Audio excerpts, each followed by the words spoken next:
우리 교회는 지난 주일부터 야고보서 말씀을 강의하고 있습니다. 야고보서 말씀을 통하여 우리에게 주시는 은혜가 어떤 것인가 7월, 8월 두 달간 은혜를 받기로 했습니다. 신약 성경의 말씀은 모두가 다 예수 그리스도 그리고 복음, 구원과 믿음에 관한 말씀인데 유독 야고보서만큼은 그렇지 않아요. 행함을 강조하는 말씀입니다. 너희가 진정한 크리스찬이냐? 그러면 믿음 따로 행동 따로 가면 안 된다. 믿음처럼 행동도 함께하는 사람이 바로 진실한 크리스찬이다 하는 메시지를 주고 있습니다. 그래서 지난 주일에 이제 첫 시간부터 시험에 관한 야고보서를 딱 열으면 시험이라고 하는 단어부터 시작돼요. 그래서 지난 주일에 시험이 오면 어떻게 행할 것인가 하는 메시지를 전했습니다. 우리가 시험의 종류를 바라보면 알고 보면 시험은 여러 가지다 이거예요. 시험은 이제 단순하게 단색이 아니라 컬러풀합니다. 여러 가지 종류로 여러 가지 방법으로 다양각색하게 나타나는 거예요. 또 이 시험은 누구에게나 다 오는 것이 바로 시험이에요. 나에게는 시험이 없겠지, 교만한 자는 넘어질까 조심하라고 그랬어요. 항상 누구에게나 시험이 온다 이거예요. 또 이 시험은 어느 정한 시기만 오는 것이 아니라 시시때때로 오는 것이 바로 시험이다. 여러 가지 방법으로 누구에게나 시시때때로 오는 것이 바로 시험인데 이 시험의 종류는 크게 두 가지로 나눈다고 그랬어요. 첫째는 사단이 주는 시험이 있다 이거예요. 사단이 주는 시험의 목적은 우리를 흔들고 우리를 깨트리고 우리를 완전히 신앙을 포기하고 주저앉게 하기 위해서 시험을 준다고 그랬어요. 그런데 하나님께서 주시는 시험도 있어요.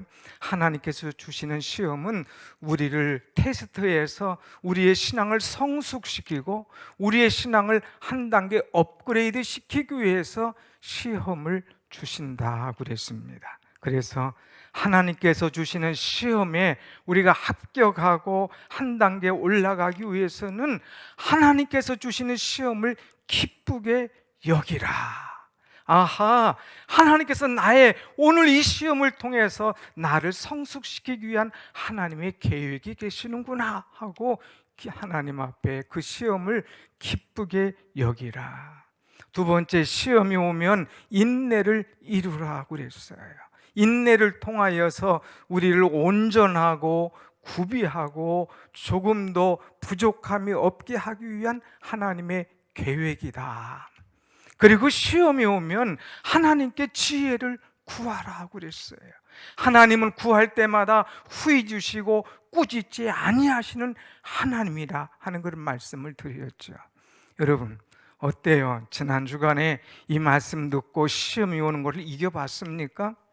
수학을 잘하는 사람은요 항상 공식을 딱 암기하고 있어요.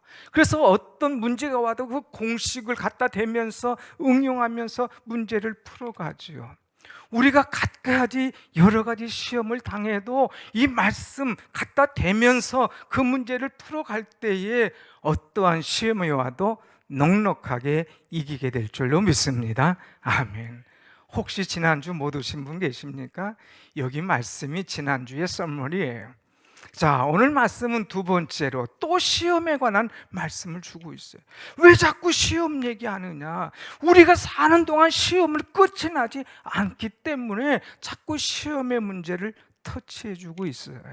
오늘은 우리가 살아가는 동안에 시험이 올 때에 이 시험을 어떻게 이겨낼 것이냐, 시험을 이기는 비결에 관한 말씀을 주고 있습니다.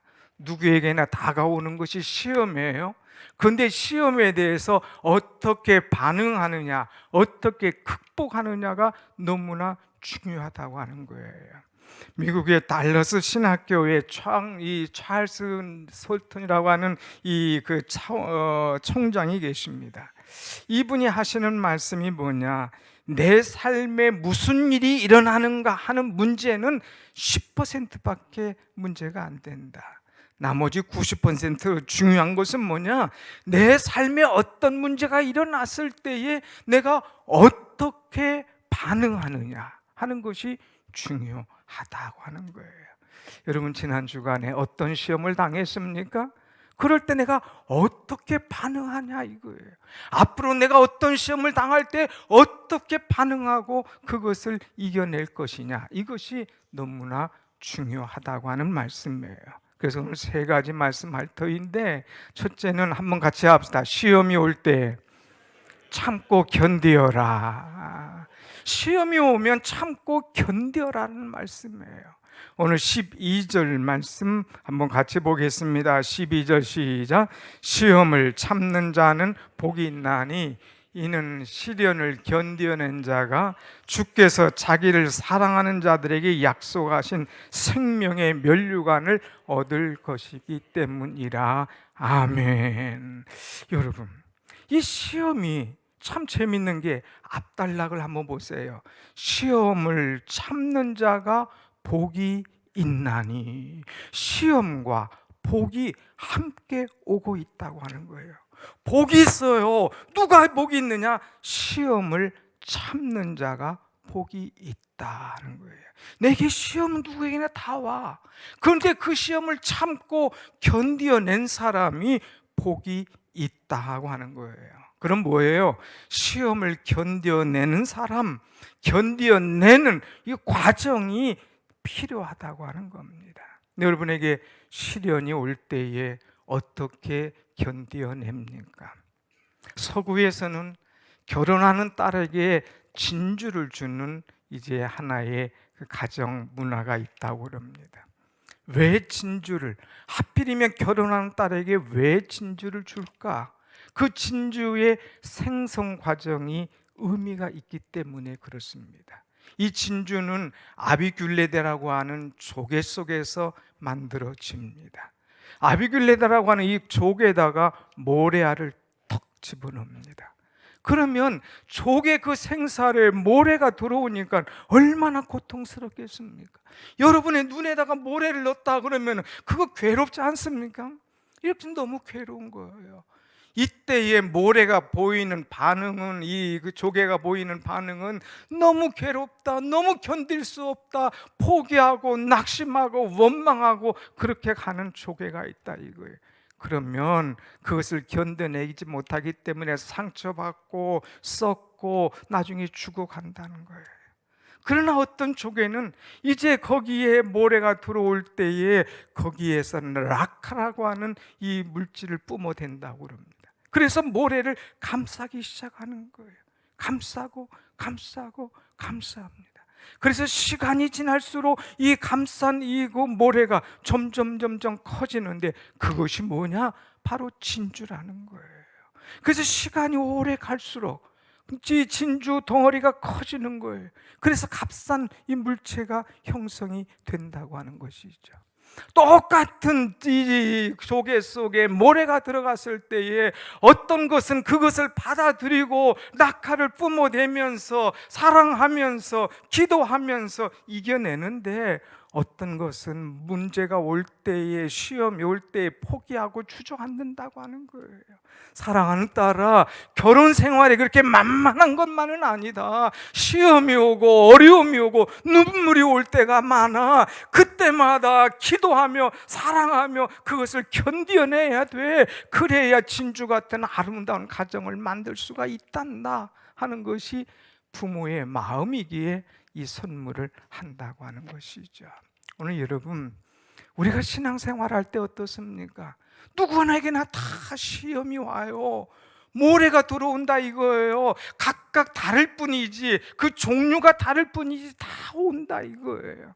그럴 때 내가 이 시련을 통하여서 견뎌내느냐, 그렇지 못하느냐, 내 반응이 어떠냐 하는 것입니다. 오늘 여러분 성도들 가운데 한 주간 동안도 시험이 있는 가정이 있을 수가 있어요.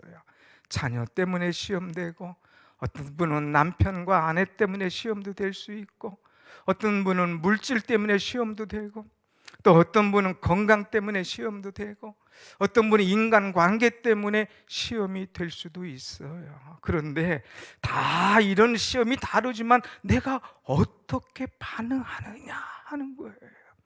그 반응을 잘 감당할 때에, 견뎌낼 때에 그 시험을 이겨낼 수가 있다고 하는 것.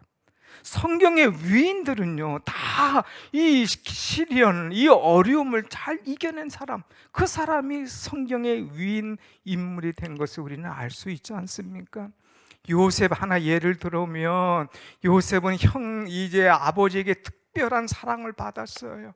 그럴 때 형들이 시기합니다. 안 되겠다 싶어서 그를 갖다가 다 팔아 넘깁니다. 그리고 또 나가서 보디발 집에 팔려갑니다. 그리고 거기서 충성하고 인정받았을 때 막 승승장구합니다. 그런데 그때 또 보디발의 아내의 유혹이 왔죠. 그런데 그 유혹을 뿌리치고 나갔습니다. 그러다가 감옥에 들어갑니다.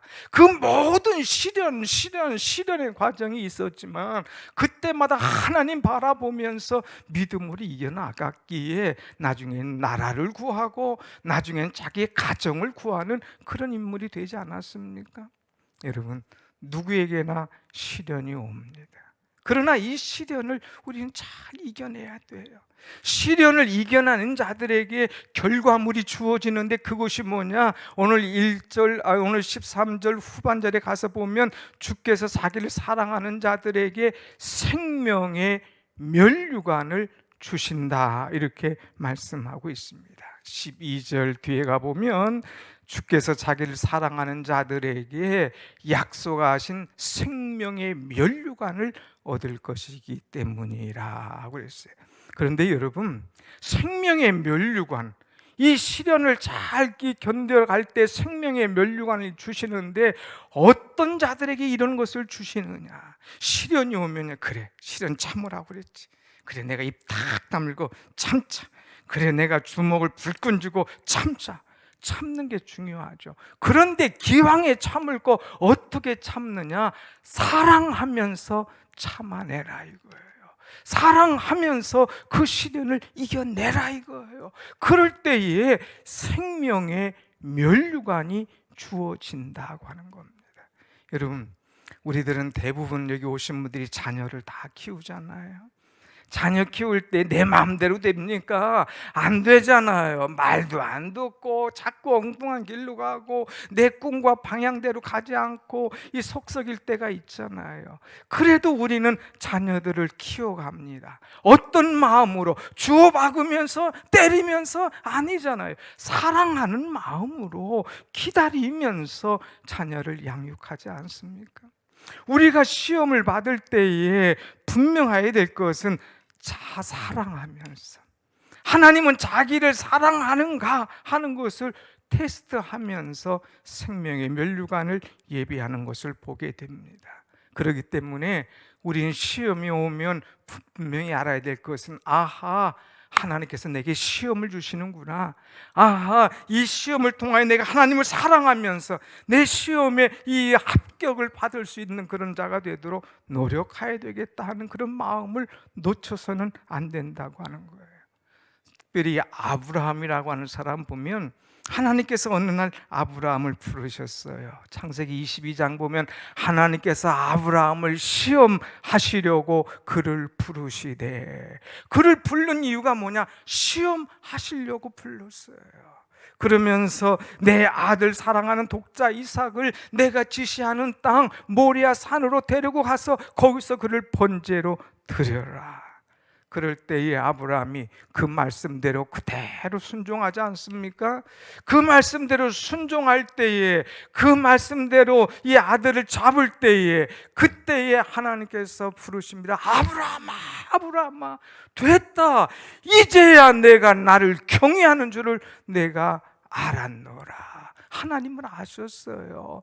아브라함이 얼마나 하나님을 사랑하는지, 그래서 하나님 말씀대로 살려고 애를 쓰는지, 하나님을 경외하는지 하나님께서 아시고 합격 하는 거예요. 그래서 야, 뒤를 봐. 내가 다른 번제물을 준비해 놨어. 보니까 양이 준비한 거예요. 그래서 그것을 여호와 이레, 하나님께서 준비하셨다는 그런 말씀 아닙니까? 사랑하는 여러분, 우리는 시험을 당할 때에 이 시련을 참을 뿐만 아니라 하나님을 사랑하면서 약속하신 것을 분명히 주실 것을 믿고 하나님 앞에 나아갈 때에 하나님께서 생명의 면류관을 우리에게 주실 줄로 믿습니다. 아멘. 생명의 면류관. 우리가 성경에서 생명의 면류관 하면 어떤 사람에게 줍니까? 요한계시록 말씀 보면 충성하는 자에게 내가 생명의 면류관을 주리라. 죽도록 충성하는 자. 그런데 생명의 면류관은요, 죽도록 충성하는 자뿐만 아니라 시련을 참고 하나님을 사랑하면서 하나님의 약속을 바라보면서 나간 자들에게도 이 생명의 면류관을 주시겠다고 약속했습니다. 여러분, 시련, 고난 누구에게나 다 와요. 그런데요, 이것은 참 기회예요. 내가 하나님 사랑하면서 그 약속 붙잡고 나갈 때에 나에게 준비한 생명의 면류관이 분명히 있는 줄로 믿습니다. 아멘. 그러므로 여러분, 우리에게 시험이 오거든 겁내지 마세요. 우리에게 시련이 오면 그것 때문에 주눅들지 마세요. 아하, 이것을 통하여 하나님께서 계획하신 것이 있구나 하면서 그 하나님을, 그 시련을 사랑하면서 받아들여라 하는 것입니다. 그래서 이것을 잘 보여주는 말씀이 신명기 8장 2절 말씀에 나옵니다. 신명기 8장 2절 말씀 한번 다 같이 봅니다. 시작. 내 하나님 여호와께서 이 40년 동안에 내게 광야 길을 걷게 하신 것을 기억하라. 이는 너를 낮추시며 너를 시험하사 내 마음이 어떠한지 그 명령을 지키는지 지키지 않는지 알려 하시려 하심이라. 그래서 하나님께서 왜 시험을 하셨냐? 왜 광야의 길을 걸 때 그냥 쫙 가지 않고 40년 돌아가게 하셨느냐? 나를 시험하시는 거예요. 이 말씀을 듣는지 아니 듣는지, 이 말씀을 지킬 건지 아니 지킬 건지, 그것을 알기 위해서 하나님께서 시험하셨다 하는 그런 말씀입니다. 사랑하는 여러분, 시험을 우리는 견뎌야 돼요. 하나님을 사랑하는 마음으로 시험을 견딜 때에 하나님께서 약속하신 생명의 면류관을 우리에게 허락하시고 그것이 나의 것이 될 줄로 확실히 믿습니다. 아멘. 두 번째, 시험을 이기는 비결이 뭐냐? 욕심을 이겨내야 된다고 하는 거예요. 여러분, 14절 말씀 한번 같이 봅시다. 14절 말씀 시작. 오직 각 사람이 시험을 받는 것은 자기 욕심에 끌려 미혹됨이니 욕심이 잉태한 즉 죄를 14절, 네, 거기까지 한번 보십시다. 우선 오직 각 사람이 시험 받는 것은 자기 욕심에 끌려서 미혹된다. 그래서 왜 시험을 내가 받을까? 시험이 두 가지라고 그랬죠. 하나님께서 주시는 시험과 사단이 주는 시험. 오늘 12절 시험을 참는 자에게 생명의 면류관을 주시는 것은 하나님이신 거예요. 그런데 두 번째, 오늘 여기 13절 우리가 욕심에 이끌려 미혹되는 이 시험을 주는 것은 사단이에요. 사단은요, 우리를 미혹하는 거예요. 우리를 미혹할 때 욕심이라는 것을 통하여서 우리를 이제 미혹한다고 하는 것입니다. 자기 욕심에 끌려라고 하는 말을 우리는 잘 봐야 돼요.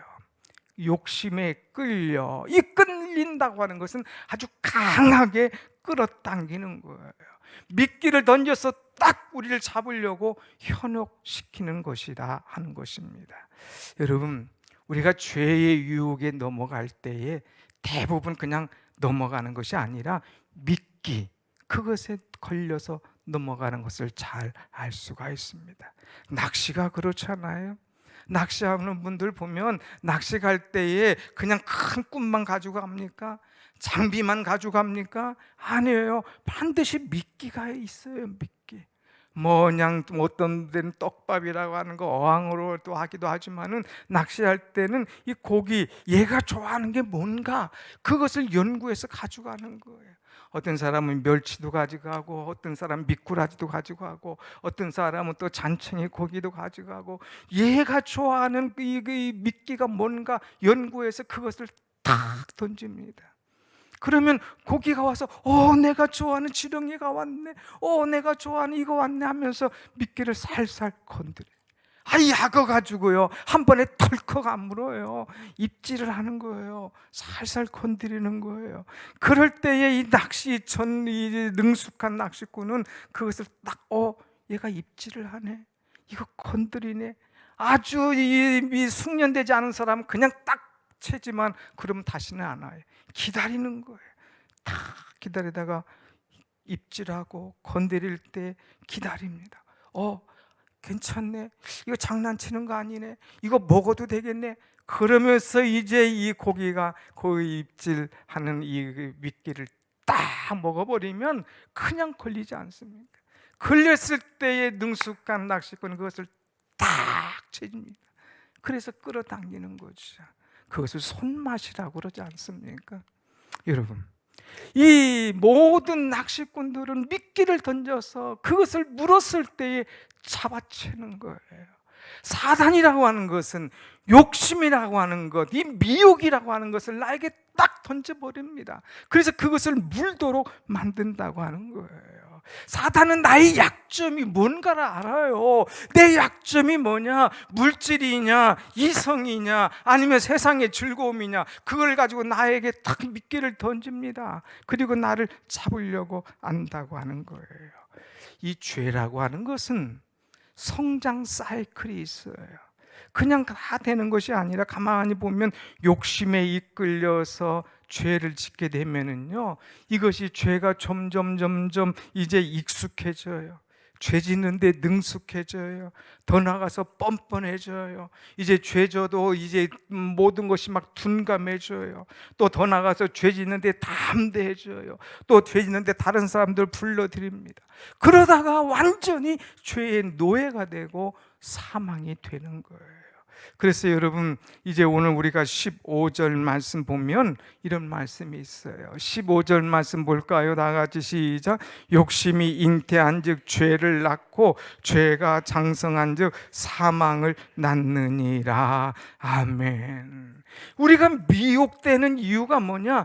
욕심이 자꾸 생기면, 내 눈이 그쪽으로 가면 내가 거기에 미혹되고 쓸려간다고 하는 거예요. 그래서 인간에게는 세 가지 욕심이 있다고 그래요. 세 가지 욕심 뭐냐니까 육신의 정욕, 안목의 정욕, 이생의 자랑이라는 거예요. 육신의 정욕. 그래서 뭔가 물질의 정욕도 있고, 또 뭐 잠의 그 욕심도 있고, 성욕도 있고, 이제 여러 가지 욕심들이 많은 거예요.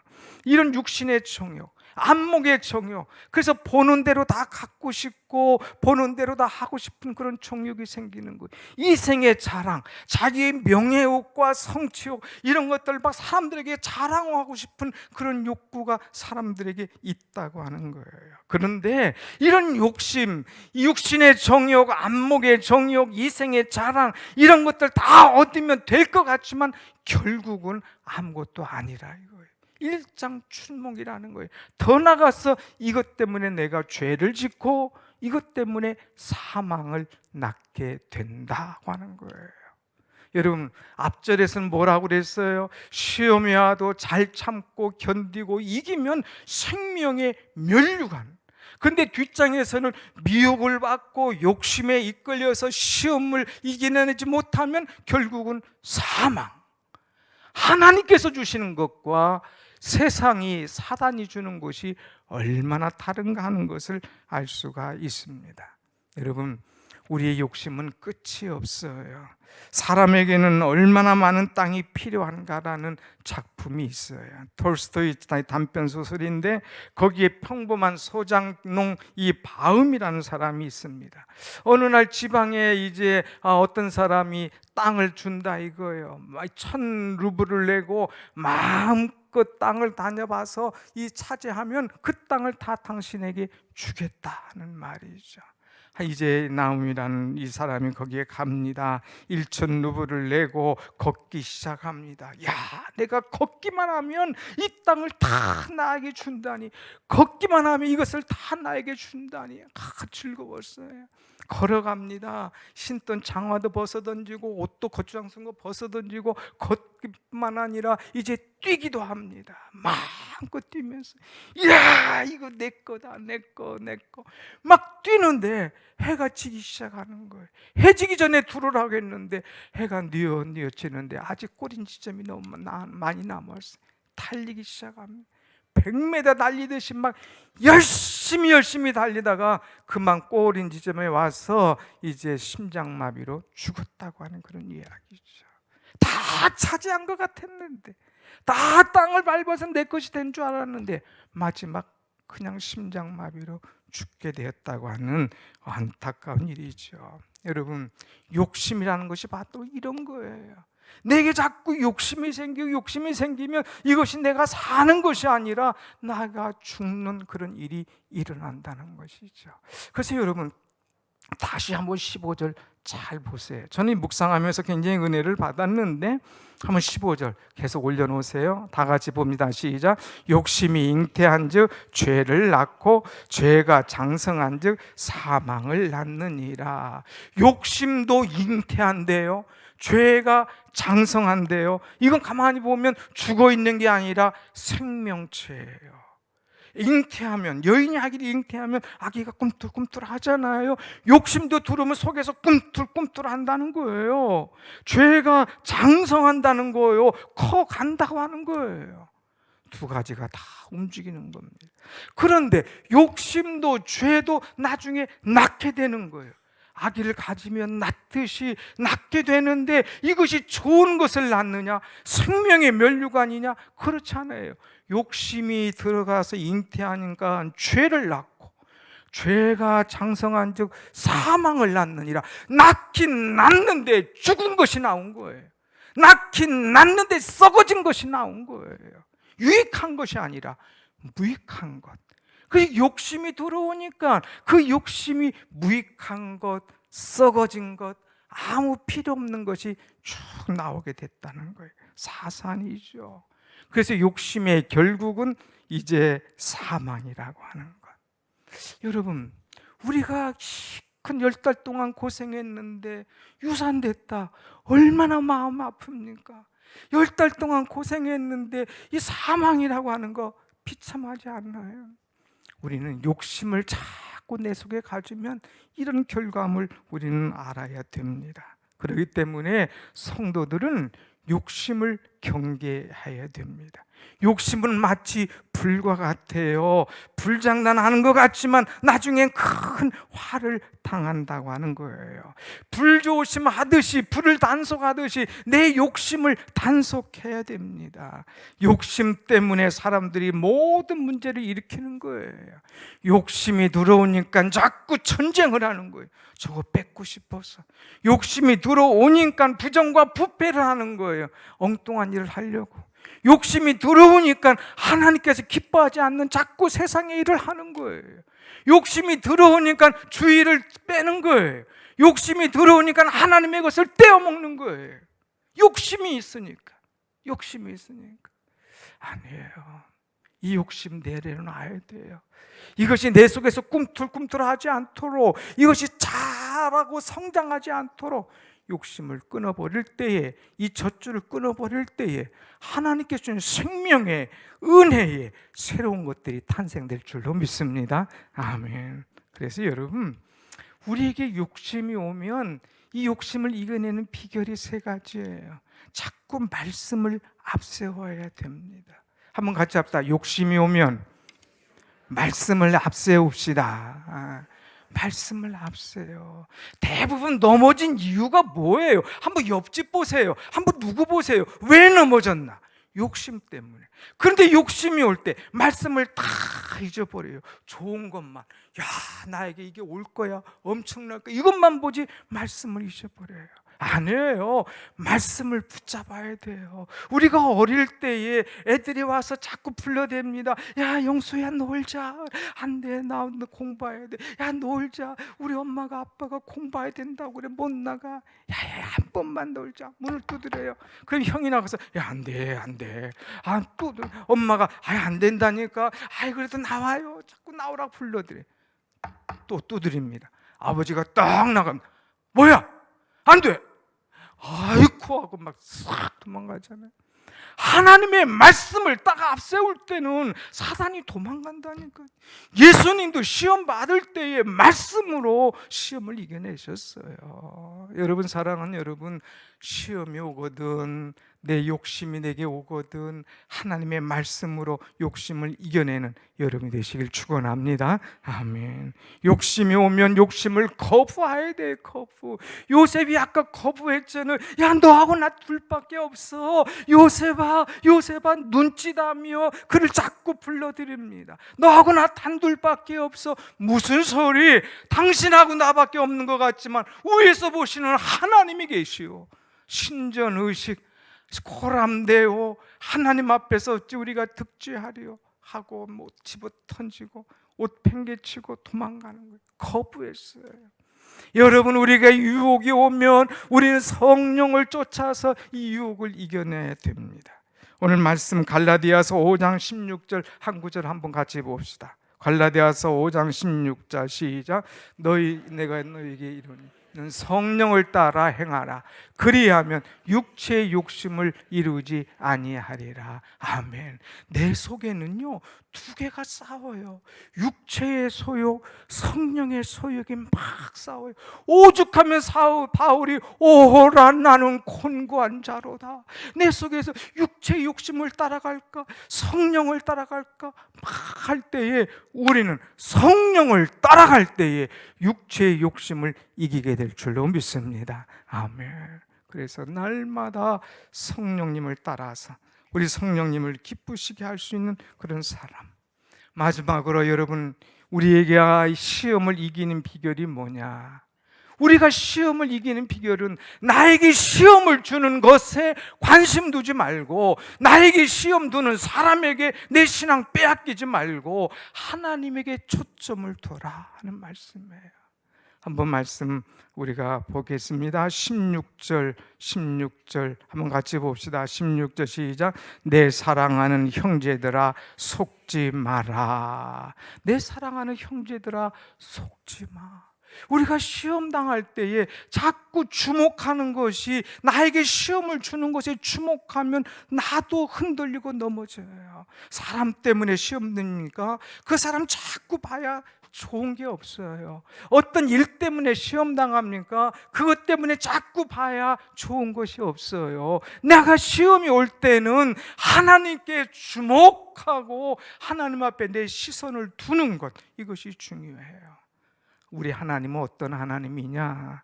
오늘 여러분 한번 17절 말씀 나가지 봅시다. 17절 시작. 각양 좋은 은사와 온전한 선물이 다 위로부터 빛들의 아버지께로부터 내려오나니 그는 변함도 없으시고 회전하는 그림자도 없으시니라. 아멘. 아까 하나님은 시련을 참는 자에게 생명의 면류관을 준다고 했죠. 또 하나님은요, 온갖 좋은 은사와 선물을 우리에게 주시는 하나님. 그 하나님은 빛들의 아버지라고 그랬어요. 우주 만물을 창조하신 하나님 아버지께서 우리에게 온갖 좋은 선물, 은사를 우리에게 주신다고 그랬어요. 그분을 바라봐야지 자꾸 사람 보고 이 세상 보고 흔들릴 이유가 뭐가 있습니까? 시험이 올 때는 하나님께 시선을 두면서 하나님께서 주실 은사를 기대하는 여러분 되시길 축원합니다. 아멘. 이 하나님은 우리에게 변함없으신 하나님, 회전하는 그림자도 없으시다 그랬어요. 이 말은 무슨 말일까? 여러분, 세상에 있는 것은 자꾸 변질되죠. 특별히 해와 달과 별들, 이런 것들은 공전, 자전, 회전하는 거예요. 그러면서 시간이 바뀔수록 모양도 바뀌고요, 색깔도 바뀌고요, 위치도 다릅니다. 이런 것들이 다 바뀌고 변화되지만, 그러나 하나님은 변함이 없으시다 이거예요. 하나님은 꾸준하시다 이거예요. 그 하나님께서, 창조하신 빛들의 아버지께서 우리에게 좋은 것을 주실 것이다 하는 거예요. 특별히 우리는 어떤 분이냐? 우리는 하나님께서 첫 열매가 되게 하시려고 우리를 사랑하셔서 우리를 낳으셨도다. 오늘 마지막 절에 표현하고 있습니다. 진리의 말씀으로 우리를 낳으셨도다. 하나님은 우리를 낳으신 하나님, 우리를 만드신 하나님, 그리고 우리에게 가진 좋은 것을 주시는 하나님이신 거예요. 사랑하는 여러분, 어렵고 힘들수록 문제 보지 말고, 시험 보고 끙끙대고 그것을 묵상하지 말고, 하나님께 시선을 두면서, 하나님께 시선을 고정하면서, 내게 좋은 은사를 선물로 주실 하나님을 기대하면서 이 시험을 넉넉하게 이겨나가는 여러분이 되시기를 축원합니다. 아멘. 기도하십시다.